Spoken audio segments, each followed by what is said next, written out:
Aí quando eu entrei no colegial, eu queria também trabalhar, né? Meus pais falaram, não, foque só no estudo, se dedique ao estudo, que é o mais importante, e eles fariam o possível para me prover das minhas necessidades, né? Mas eles pediram para que eu focasse nos estudos. Mas eu era muito cabeça dura nessa época, né? Adolescente, você não dá crédito ao que os seus pais falam. E eu queria arrumar emprego. Então, eu morava em São Bernardo, que era polo industrial naquela época. Cruzando a rua tinha a Mercedes-Benz, um pouco mais para cima a Ford, a antiga Metal Leve, que era uma metalúrgica, tinha a Volkswagen, a BASF, um monte de empresas, um monte, era um polo industrial, né?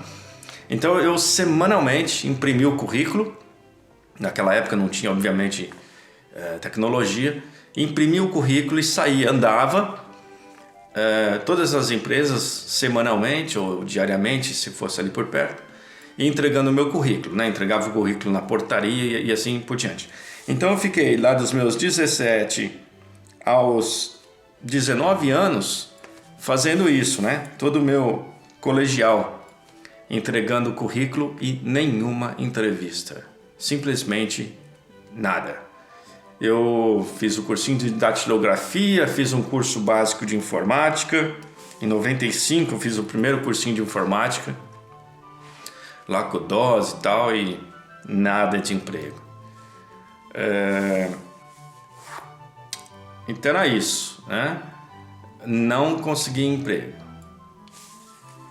Foi então que eu decidi se entregando o currículo não era possível, falei, bom, então vou estudar para concurso público. Mesmo com todas as críticas, né, que eu comentei com algumas pessoas, e eles falaram, mas concurso público é tudo carta marcada, é tudo uma safadeza e tal. Eu falei, bom, eu vou tentar, porque do jeito comum também não estou conseguindo. Então eu entrei lá, né, comprei o jornalzinho de concurso na época, vi o que era necessário, economizei um pouquinho, e o primeiro concurso público que eu fiz foi da Sabesp, depois eu fiz CPTM, e em 96 eu fiz o concurso da Telesp, da então Telesp, e em 97, né, depois de 5 fases de processo, eu passei. Então, meu primeiro emprego foi em 97 na saudosa Telesp, né, que se tornaria então Telefônica e tal. E então eu entrei na Telefônica, na Telesp. Só que eu sempre tive o sonho de sair do Brasil, né? Sempre tive o sonho de sair do Brasil, sempre, desde moleque, sempre. E assim que eu comecei a trabalhar na Telesp, meu sonho de sair do Brasil começou a tomar o formato. Eu falei, bom, se eu economizar, eu posso conseguir esse sonho. E aí foi que eu comecei a economizar bastante. Eu tinha um apelido também de Sonrisal, né? Porque eu era mão fechada mesmo. Eu evitava ao máximo fazer gastos desnecessários. Mas eu já tinha meu objetivo. Eu ia porque não tinha quem me convencesse do contrário. Então, até um pouco antes disso, eu também consegui em 99. Em 99 eu comprei uma moto, porque para mim era um artigo necessário, né? Eu morava em São Bernardo na época, trabalhava em Campo Belo, São Paulo, e estudava na Moca. Então, de fazer esse trajeto de ônibus, eu estava consumindo muitas horas, né, no dia, como muitos de nós fazemos normalmente, a nossa vida diária no Brasil. Viajar para ir para o trabalho, viajar para ir para a escola. E eu estava fazendo isso. Eu comprei a moto para reduzir tempo, né? Economizar tempo.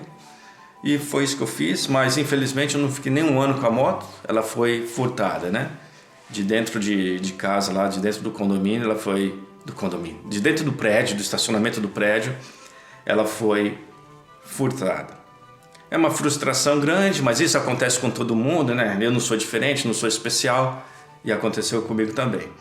E aí eu, insistente, comprei uma outra moto igualzinha, e aí em 2000, passou um ano, em 2000 eu sofri um assalto, né, na Avenida Bandeirantes, a mão armada, felizmente nada aconteceu, só me levaram o bem material, sem problema. Mas aí ficou impraticável, né, continuar os estudos. Estava muito cansativo. Eu fazia engenharia na época, é um curso que realmente exige, qualquer curso exige, mas medicina e engenharia há de convir que são cursos pesados. Então eu tive que desistir do curso. No meu segundo ano de engenharia eu parei e fiquei só trabalhando, mas ainda com a ideia de sair do Brasil. E depois desses acontecimentos, aí que me deu ainda mais fogo, né? Mais energia para trabalhar, focando essa ideia de sair do país. Ok. Então, em 2003, eu consegui juntar, então, né? De 97, quando eu comecei a trabalhar, até 2003, provavelmente, eu juntei o dinheiro necessário para fazer minha então sonhada viagem para a Inglaterra, para aprender inglês lá. E assim foi feito, né? Paguei meu curso, paguei, né? Dei entrada no curso, paguei a viagem, mas chegando na imigração, lá no aeroporto, né? No aeroporto de Heathrow, Terminal 3, não me esqueço, a minha entrada foi negada, né? Isso também, eu estava com a minha ex-namorada, nossa entrada foi negada. E eu voltei para o Brasil, isso em 2003. Eu tinha pedido a conta, né, do trabalho que eu tinha entrado, da estatal, que então era já telefônica. Pedi a conta, voltei e fiquei 1 ano e 9 meses desempregado. Não conseguia recolocação profissional de novo. Mesmo tendo uma boa experiência na área, né, de telecomunicações, não conseguia emprego na área. Então, em budismo a gente diz que tem gente que não gosta desse termo, tem uma certa dificuldade de lidar com esse termo, que chama karma. O karma negativo, o karma positivo, karma. Dizem que o karma é um container onde fica armazenada todas as coisas boas e ruins, sei lá. Mas enfim, o meu karma era esse, que eu tinha os bens materiais, comprei a moto, roubaram, comprei a moto, furtaram, né? Economizei para viajar, viajei e foi uma viagem frustrada. E claro, tinha até estava no momento mais um momento de crise no Brasil, que era o Fernando Henrique Cardoso e Lula. O dólar estava lá em cima, a libra esterlina lá em cima. Então eu fiz quando eu comprei, né, a libra esterlina para ir para a Inglaterra, eu tive que comprar pelo preço máximo lá que estava, então perdi muito dinheiro nisso e tal. Então os budistas gostam de falar de karma, né? Então eu tinha esse karma sobre finanças. E não só isso, né? Eu também estava passando por um momento, sempre houve uma desarmonia familiar muito grande, né? Eu brigando com meus pais, eu brigando com a minha irmã, era muito ruim esse viver dessa forma. E eu comentava com as pessoas, né? Com alguns amigos e tal, falando, olha, sou um cara tão bacana, sou um cara tão bom, né? Meu trabalho, né? Sou um profissional correto, mas meus pais não me entendem, minha irmã não me entende, essas coisas e tal. Aí eu compro uma moto, roubam, vou pra viagem, não dá certo. E, né? Aí a maioria das pessoas, elas querem ser bacanas com você, batem no seu ombro e falam, pô, cara, é isso mesmo. você é um puta de um cara, você é bom, e é a vida, né, meu? É o destino, é assim mesmo. Ou pior ainda, tem gente que realmente põe a culpa nos pais. Não, é que seus pais é isso, sua irmã é aquilo, sabe? Nada a ver. E em 2004, ano que eu comecei, que eu fui, que me apresentaram o Nam-myoho Renge-kyo. Então, em 2004, eu estava conversando com um amigo e explicando essas mesmas coisas. Falei, olha, eu estou trabalhando, tal, né, dedicado, e tenho uma desarmonia familiar grande em casa, meus pais não me entendem, minha irmã não me entende, tenho esse karma de bens materiais, não posso ter nada que eu quero, que ou perco, ou não consigo, ou roubam, e não sei o quê. E aí esse rapaz foi o primeiro, foi o único assim, que bateu no meu ombro e falou, cara, tá difícil conversar com você, porque você é o causador de tudo isso. E ele falou em outras palavras, mas o que eu considero é isso. Nós somos o causador das coisas, né? E eu atraio aquilo que eu quero. Então, se eu fico pensando em coisas negativas, eu vou atrair aquilo. Isso é a minha análise, mas ele falou de uma forma diferente. E ele também falou o seguinte: olha, para mudar isso depende só de você, pela sua revolução humana. E tem uma chave para isso. Se você fizer 5 minutos pela manhã, Nam-myoho Renge-kyo, e 5 minutos à noite, Nam-myoho Renge-kyo, ele falou, eu tenho certeza que você vai obter a sabedoria para começar a agir de uma forma diferente, para reduzir todos os seus problemas, ou desafios, ou karmas, ou transformar isso aí tudo. Eu, com muito descrédito, né, no Nam-myoho Renge-kyo em si, né, como uma frase pode mudar alguma coisa, mas eu já estava vendo naquele rapaz, meu amigo, a mudança na vida dele também, né? Enfim, sei lá, ou ele falou com tal energia, com tal convicção, e ele já praticava o Nam-myoho Renge-kyo também.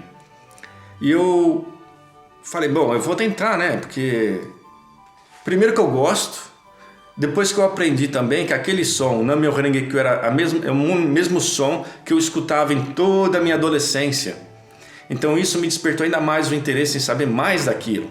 Porque eu cresci escutando aquele som, aquele sino, e de repente, aquele amigo que eu escutava o sino, aquele meu vizinho, foi quem apresentou o budismo para esse amigo que estava agora me apresentando o budismo. Então eu vi, até me arrepia ao pensar que tinha que ser, sabe? É muita estupidez se eu não praticasse, se eu não colocasse, se eu não tentasse. Então eu, muito timidamente no meu quarto, como eu até mostrei, timidamente no meu quarto, olhando para a parede, né, recitava baixinho até, Nam-myoho Renge-kyo, e já focando, né, na família, com menos desarmonia familiar, eu conseguindo realizar meus projetos, sei lá, de viagem, adquirir algum bem e tal, essas coisas. Então foi assim. E esse meu amigo que apresentou o budismo, ele era muito enérgico. Ele falava, você tem que orar, você tem que recitar, você tem que recitar. E me oferecia, me dava, né, a revista, né, Terceira Civilização, me dava o jornal da Soka Gakkai para que eu lesse, me chamava para ir nas atividades também. Então eu lembro de uma atividade que eu fui, acho que uma das primeiras que eu fui, eu conheci um senhor e esse senhor falou, não interessa o porquê, mas ore como se já tivesse conseguido. Então, por que isso acontece comigo? Não interessa. O porquê não interessa. Agora, daqui para frente, você determina e você consegue. Perfeito. Então, eu comecei a praticar em 2004, sério, recitando lá, no mínimo 5 minutos pela manhã, no mínimo à noite, e qualquer outra hora do dia eu comecei a recitar também. E já estava então lá, sei lá, 1 ano e 9 meses tentando trabalhar na área de telecomunicações de novo, desempregado, e o dinheiro já estava acabando, né? Seguro-desemprego já foi, já tinha ido, eu estava usando minhas economias, eu estava andando novamente até São Bernardo do Campo, centro. Naquela época eu comprava com o dinheiro que eu economizava do transporte público, então eu caminhava até o centro para entregar os currículos e eu comprava uma marmita. Essa marmita servia de almoço e janta para mim. Então eu economizava o preço da passagem, comprava a marmita, então eu comia e tal. Era uma forma de economizar e ir mandando currículo e fazendo o Namyo Renge-kyo. E aí eu falei, bom, acho que telecomunicações já deu, né? Aí eu tive... eu sempre gostei de informática e aí eu decidi colocar todas as minhas fichas, ou digamos, as minhas economias, num curso, né, oficial da Microsoft. Foi um risco, mas é tipo aquele negócio, eu acredito que vai dar certo. E então eu paguei um curso oficial lá na Paulista e comecei a frequentar esse curso, excelente curso. E antes mesmo de terminar o curso, eu continuei me candidatando para as vagas, né, básicas na área de informática, né? Eu comecei a fazer o curso de informática, comecei a me candidatar para as vagas na área de informática que seja bem básico, né? Entry level ou vaga de iniciante. E aí, antes de terminar o curso, eu recebi uma ligação para fazer uma entrevista numa sexta-feira. Aí eu fui lá, fiz a entrevista no lugar. Aí o cara falou, olha, você começa a trabalhar na segunda-feira, só que a gente só vai passar o endereço para você na segunda, o lugar é sigiloso, a gente não pode falar e não sei o quê. Um mistério. E eu, pegando o ônibus, passando em frente da Record, falei, meu, eu quero trabalhar aqui. Beleza, isso na sexta, logo depois da entrevista, né? Na entrevista não me falaram o nome, não me falaram nada e tal. Ok. Aí na segunda-feira eles me ligaram, me deram o endereço. E quando eu cheguei no endereço para trabalhar, era a Record da Barra Funda, TV Record. Então foi meu primeiro trabalho na área de informática. Foi como não trabalhei direto com a Record, né? Trabalhei para uma empresa terceira, mas abrindo caixa de computador, fazendo pequenos concertos, e assim eu comecei. Então, digamos, eu comecei a recitar o Namyo Renge-kyo em 2004, provavelmente não me lembro exatamente, mas foi coisa assim de 4 meses. 4 meses, né?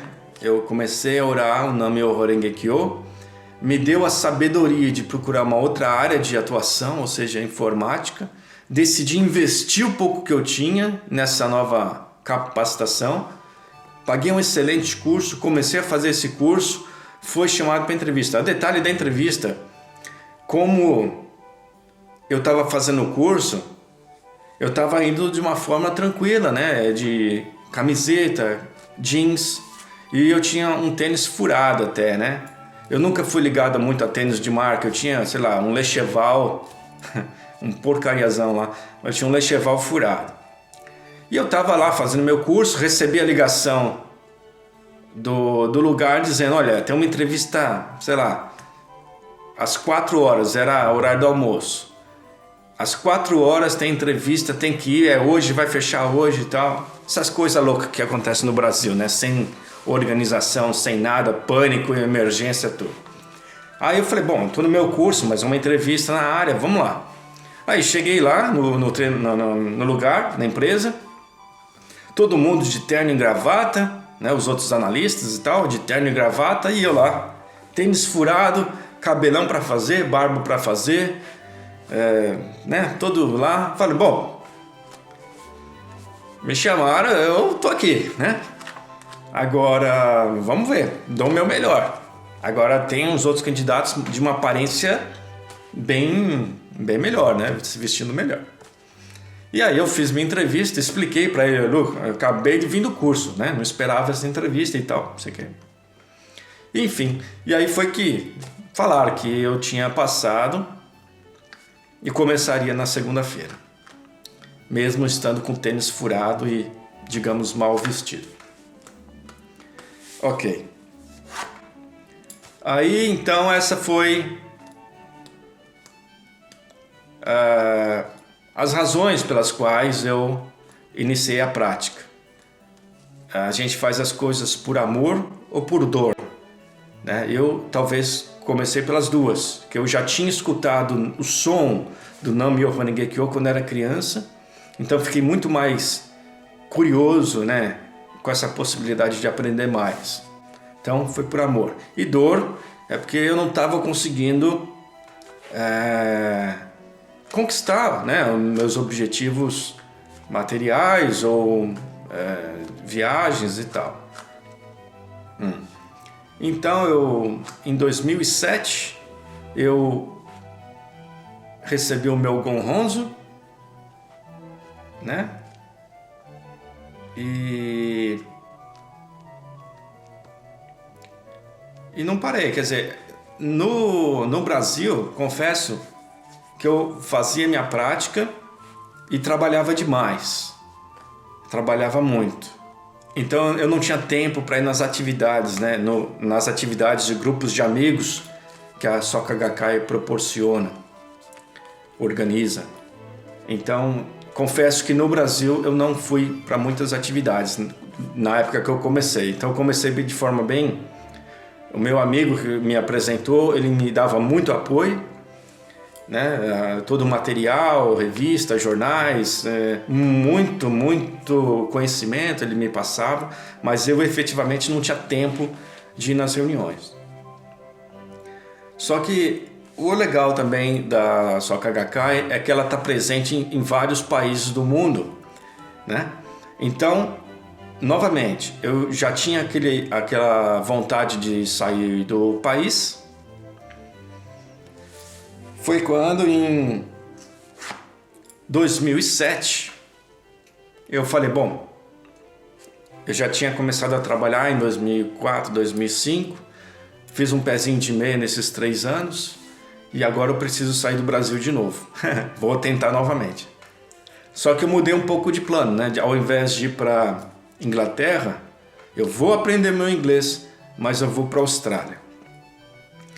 Então, mas dessa vez, com a prática budista e com essa ideia que nós temos de colocar as coisas no papel, de fazer planejamento, qual que é o benefício disso para a sociedade, tal, essa coisa toda.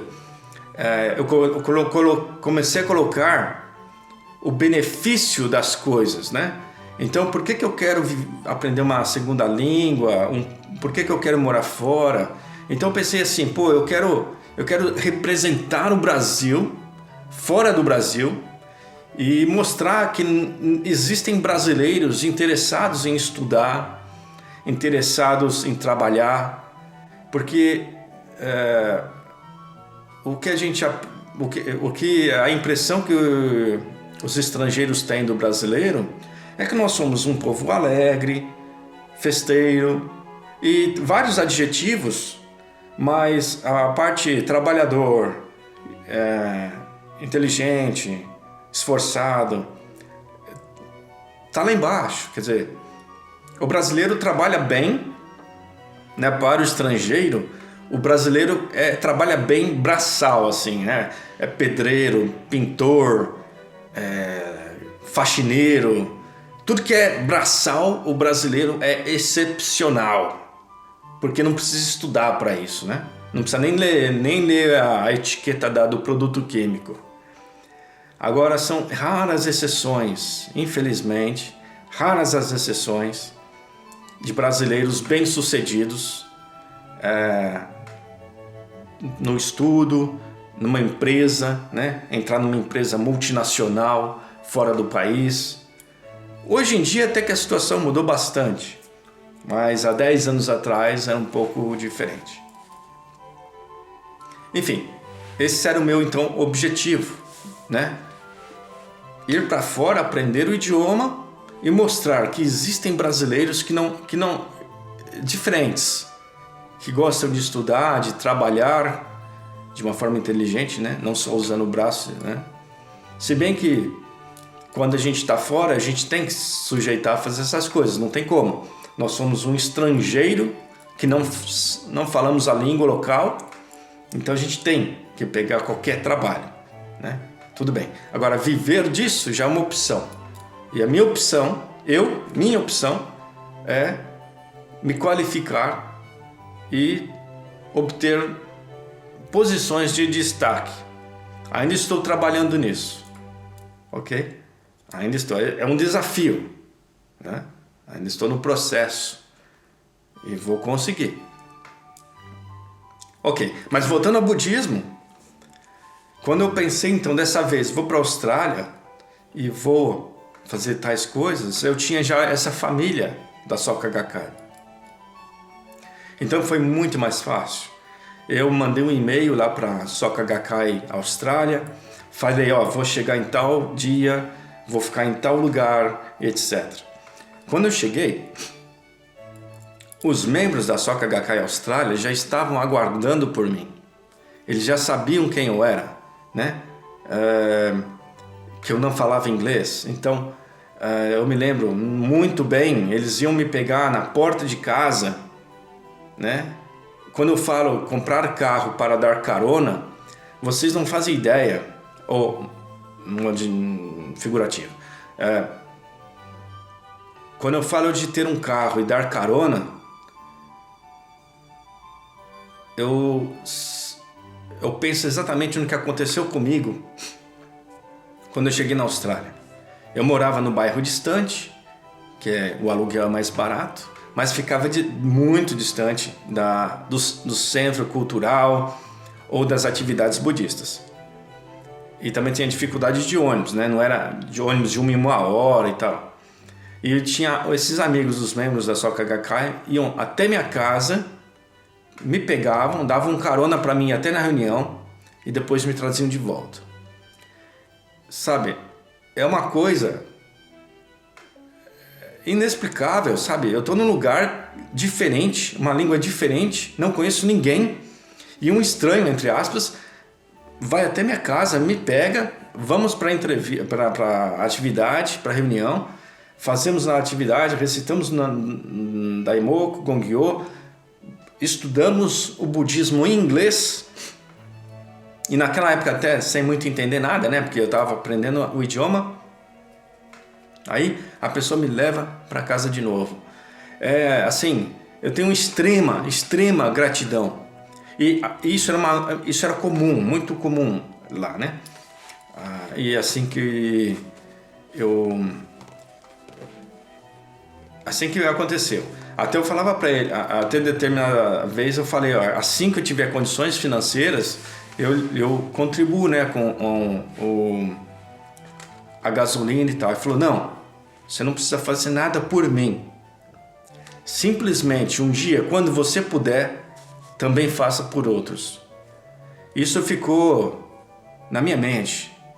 Então, se eu tenho a possibilidade de ter uma casa bacana, eu quero poder agregar e fazer as reuniões em grupo aqui, né? Se eu tenho um carro, se eu puder ajudar alguém, dar uma carona ou visitar uma pessoa que mora numa região remota, eu farei, em forma de agradecimento às pessoas que me ajudaram e que me ajudam, né?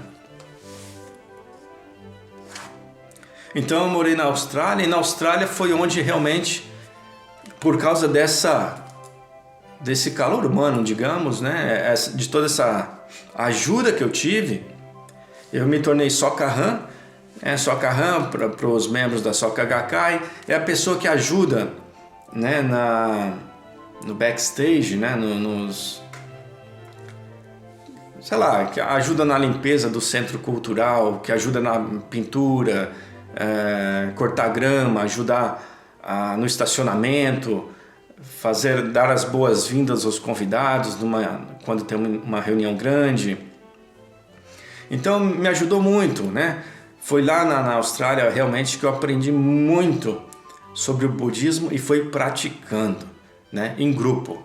Não foi só em casa fazendo o Nam-myoho Renge-kyo. A gente fala,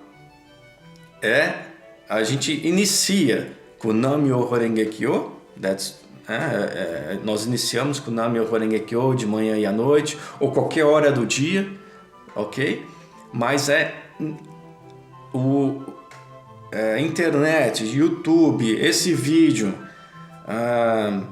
MP3, podcast, essas coisas todas não substituem o contato físico, né, nas atividades entre amigos que a Soka Gakkai oferece. Se de repente você foi em uma atividade e não gostou, não desista. Às vezes a gente está com um estado de vida tão baixo e a gente vê todas aquelas pessoas sorrindo, a gente fala, ixi, o pessoal aqui é tudo louco. Então, dá um tempo, tenta ir numa outra atividade, num outro bairro, numa outra localidade, ou sei lá, nem tudo que vai ser dito você vai compreender na mesma hora. O budismo é muito profundo, então muitos conceitos que você vai aprender, que você vai escutar, você não vai entender. Então eu diria assim, o que você não entendeu, o que você não concorda, deixa um pouquinho de lado, fala, ok, isso eu não entendi, isso eu não gosto, vou deixar aqui. O que eu gosto, então valorize isso. E se possível converse, né, com as pessoas. Olha, eu não gostei da velocidade do Daimoku, muito rápido. Tem que ser um cavalo cavalgando, mas estava um racing, estava uma corrida de cavalos. Ou a recitação do Gongyo, tem que ser uma recitação ritmada, mas estava muito rápido. Então vamos devagar. Ou seja o que for. E o que acontece também nas reuniões é que cada um dá o seu depoimento particular. Então, para uns, fazer Daimoku, poucos minutos é o suficiente. Eles conseguem superar desafios recitando um pouquinho e colocando muita ação. Eu, digamos, sou um desses. Eu gosto até de orar com o meu caderno de anotações aberto, com o laptop do lado, porque eu começo a recitar e começa a brotar ideias, né? Eu vou mandar a contactar alguém que eu não contacto há muito tempo, mandar um e-mail, uma ideia de fazer alguma coisa, começa a brotar, simplesmente para o que você está fazendo, aí anota e continua orando. Para outras pessoas, orar 3 horas, 5 horas, 7 horas por dia, cada um tem um jeito. Agora, se você vai numa reunião e cada um te fala, né? Porque a gente acaba falando, eu tô com um problema assim, um problema assado, aí as pessoas vão falar, não, você tem que fazer isso, você tem que fazer isso.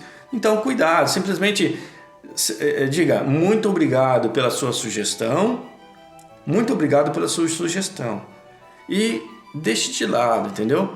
Não leve pro pessoal, pro lado pessoal, eu não gostei desse lugar porque eles falaram que tem que orar Nam-myoho Renge-kyo 7 horas, senão não vou superar os meus desafios. Não tem. Cada um fala de uma forma. Não existe uma regra nas atividades também. Então, às vezes as pessoas falam coisas que não usam a palavra muito correta, aí fica um pouco não muito claro. E para a gente que está aprendendo, a gente leva tudo como verdade, entendeu? Ele falou isso, deve ser isso. Não, o negócio é dinâmico, a gente está aprendendo, discutindo, discutindo uma filosofia de vida, né? Então, nada é estritamente aquilo que eles estão dizendo.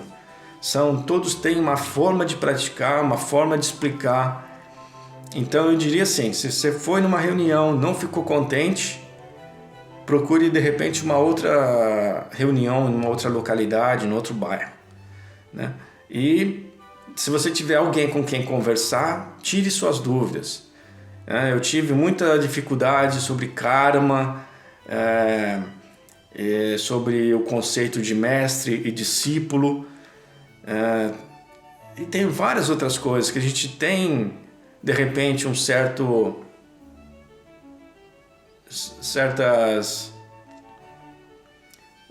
existem coisas que nós não concordamos, então deixe essa coisinha de lado e absorva aquilo que é bom, né? A interação com as outras pessoas, aquela boa energia, o mais legal do budismo é que são pessoas sempre comentando sobre o propósito, o desafio de vida. Ninguém está numa rodinha falando mal de alguém, né? Essas coisas. Todos são gratos por tudo, né? Pelos problemas, pelas pessoas, sejam as pessoas maravilhosas ou aquelas que nos põem em desafios, que nos deixam bem chateados. Mas basicamente é isso. E para concluir, eu fiquei então na Austrália até 2014. Então foi de 2008 a 2014, 6 anos eu morei na Austrália, em Brisbane. Voltei para o Brasil em 2014. Fiz bastante novos amigos lá nesse ano que eu fiquei. E agora eu estou no meu mais novo desafio, já não tão novo, mas há 2 anos eu moro na Alemanha, Berlim. Então já trabalho, falo um pouquinho de alemão, né? Já não me perco mais na rua. E estamos aí, né? Agora eu decidi criar esses pequenos vídeos justamente porque para compartilhar um pouco, né, dessa filosofia de vida que realmente transforma. A primeira vez que eu comentei com a minha mãe que um dia eu estaria saindo do Brasil, sei lá, bom, tirando a parte de criança que eu sempre falei que ia sair do Brasil, mas no ano de 2000 eu estava estudando alemão, eu baixava os PDFs e baixava MP3 e eu falei para minha mãe, um dia eu vou para a Alemanha. E ela falou, pô, mas Alemanha? Eu falei, eu vou. Demorou 15 anos para acontecer. Já visitei a Alemanha em 2011, né? Então vamos considerar, demorou 11 anos para que eu pudesse visitar a Alemanha. Mas consegui. Agora eu estou aqui, né? Um desafio novo é aprender o idioma, que é muito difícil. Difícil porque é novo, né? É como se fosse andar de carro. Quem nunca andou de carro é difícil. Andar de bicicleta é difícil. Uma vez que existe a prática, nada é difícil. É igual o Daimoku, é igual no meu Hanegekyo. É difícil no começo, é palavra japonês, é palavra chinês. É difícil. Mas depois, com a prática, você aprende. E aprende o significado. Aí fica mais gostoso ainda. Aí você aprende a ensinar outras pessoas. Aí fica mais gostoso ainda. E assim por diante. Então é tudo uma questão de prática, questão de foco. E perdoe-me que eu me estendi bastante, mas não tem como você falar de um relato sem citar, né, os detalhes, né? E eu gosto de falar sem muita edição, gosto de falar de uma forma bem natural. Então espero que vocês tenham gostado de saber um pouco da minha prática, como eu comecei, da onde que eu vim, onde que eu estou, quais são meus planos. E vamos compartilhar, né? Façam o mesmo, por favor. Façam o mesmo, por favor, né? O Brasil precisa de mais pessoas do bem que se mostrem, né? Não adianta só as pessoas do bem dentro de casa. É preciso que a gente realmente transforme aí essa situação que o Brasil se encontra, tá bom? Espero que vocês tenham gostado desse meu relato e vamos conversando. Valeu!